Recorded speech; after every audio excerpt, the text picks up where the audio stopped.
ಆತ್ಮೀಯ H16 news ಅರ್ಥಾತ್ ಹೇ ಸಿದ್ದರಾಮಗೆ ಸ್ವಾಗತ. ನಾನು ನಿಮ್ಮವ ಎಂ ಆಯೋಧ ಮಲ್ಲಪ್ಪ ಜೋತಾರ. ಆತ್ಮೀಯರೇ, ಕೃಷ್ಣ ಅಂದಾಕ್ಷಣ ಸ್ಪಷ್ಟವಾಗಿ ನಮ್ಮ ಉತ್ತರ ಕರ್ನಾಟಕದ ಚಿತ್ರಕನ್ನಡ ಬಂದುಬಿಡ್ತದೆ. ಕೃಷ್ಣ ಉತ್ತರ ಕರ್ನಾಟಕದ ಜೀವ ಅಷ್ಟೇ ಅಲ್ಲ, ಇಲ್ಲಿಯ ಜನರ ಜೀವನಾಡಿ ಅನ್ನೋದನ್ನು ಬಿಡಿಸಿಡಬೇಕಾಗಿಲ್ಲ. ಅದರಲ್ಲೂ ಕೊಯ್ನಾ ಮತ್ತು ಅದೇ ಕಾಲಕ್ಕೆ ವಾರಣ ಇಲ್ಲೇ ಈ ನದಿ ಕಟ್ಟಿದ ಜಲಾಶಯಗಳಿಂದ ನೀರನ್ನು ಹಿಡಿದಿಡುವಂಥ ಕೆಲಸವನ್ನು ಮಹಾರಾಷ್ಟ್ರ ಮಾಡ್ತಾ ಇರ್ತದೆ. ಹಿಂದೆ ಇತಿಹಾಸ ಒಂದಷ್ಟೇನೋ ತಪ್ಪೋ ಸರಿನೋ ಆಗಿರ್ಬೋದಿಲ್ಲ ಅಂತಲ್ಲ. ಆದರೆ ಬೇಸಿಗೆ ಬಂತಂದ್ರೆ ಈ ಕೊಯ್ನಾ ಅಥವಾ ವಾರಣ ಜಲಾಶಯದಿಂದ ನೀರನ್ನು ಆದಷ್ಟು ಬಂದ್ ಮಾಡುವಂಥ ಪ್ರವೃತ್ತಿಯನ್ನು ಮಹಾರಾಷ್ಟ್ರದವರು ಹಮ್ಮಿಕೊಳ್ತಾ ಇರ್ತಾರೆ. ಸಾಕಷ್ಟು ಸಲ ಕರ್ನಾಟಕದಿಂದ ಮನವಿ ಮಾಡಿ ಬಿಡ್ತಾ ಇರೋದಿಲ್ಲ.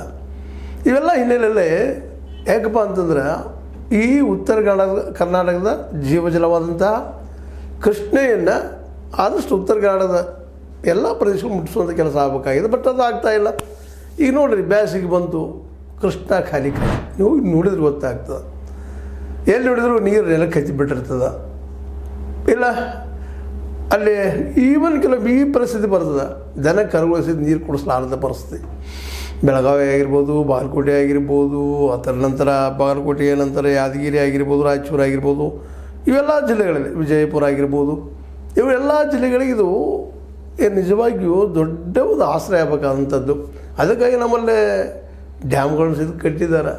ಈ ಒಂದು ಬಾಗಲಕೋಟೆ ಹತ್ತಿರ ನಿಮಗೆ ಗೊತ್ತದ ಸೀತಿಮಣಿಯಲ್ಲೇ ಇಷ್ಟೆಲ್ಲ ಮಾಡಿದ್ರೆ ನೀರು ನಮಗೆ ಸಾಕಾಗ್ತಲ್ಲ. ಆ ನೀರು ಅನಿವಾರ್ಯವಾಗಿ ಕೆಲವು ಮುಂದಿನ ರಾಜ್ಯಗಳು ಬಿಡಬೇಕು ಅಥವಾ ಮುಂದಿನ ಜನಕ್ಕೆ ಬಿಡೋ ಸಲುವಾಗಿ ನೀರು ಅಲ್ಲಿ ಸ್ಟೋರೇಜ್ ಆಗಿ ಅಂತ ಸ್ವಲ್ಪ ಕಷ್ಟ ಆಗ್ತದೆ.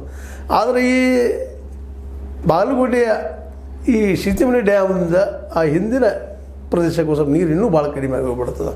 ಅದರಲ್ಲೂ ಬೆಳಗಾವಿ ಜಿಲ್ಲೆಯಲ್ಲಿ ಮತ್ತು ಅದ್ರ ಜೊತೆಗೆ ವಿಜಯಪುರ ಜಿಲ್ಲೆಯಲ್ಲಿ ಈ ಎರಡೂ ಪ್ರದೇಶಗಳಲ್ಲಂತೂ ನೀರಿನ ಹಾಕಾರ ಇದ್ದೇ ಇರ್ತದೆ ಈ ಸಮಯದಲ್ಲೇ. ಆ ನೆಲೆಯಲ್ಲೇ ನಮಗೆ ನೀರು ಬಿಡಬೇಕು ಅನ್ನುವಂತಹ ರಿಕ್ವೆಸ್ಟನ್ನು ನಮ್ಮ ಕರ್ನಾಟಕ ಮುಖ್ಯಮಂತ್ರಿ ಪತ್ರದ ಮುಖ್ಯನ ಮಾಡಿದ್ದಾರೆ. 4 ಟೈಮ್ಸ್ ನೀರು ಬಿಡ್ರಿ, ನಮಗೆ ಬೇಸಿಗೆಯಲ್ಲೇ ನಮ್ಮ ಜನಕ್ಕೆ ಅನುಕೂಲ ಆಗ್ತದೆ ಅನ್ನುವಂಥ ಮಾತು ನಮ್ಮ ರೈತರು ಒಂದು ಸ್ವಲ್ಪ ಹೆಲ್ಪ್ ಆಗ್ತದೆ ಅಂತೇಳಿ. ಯಾಕೋ ಇರೋ ನಮ್ಮಲ್ಲಿ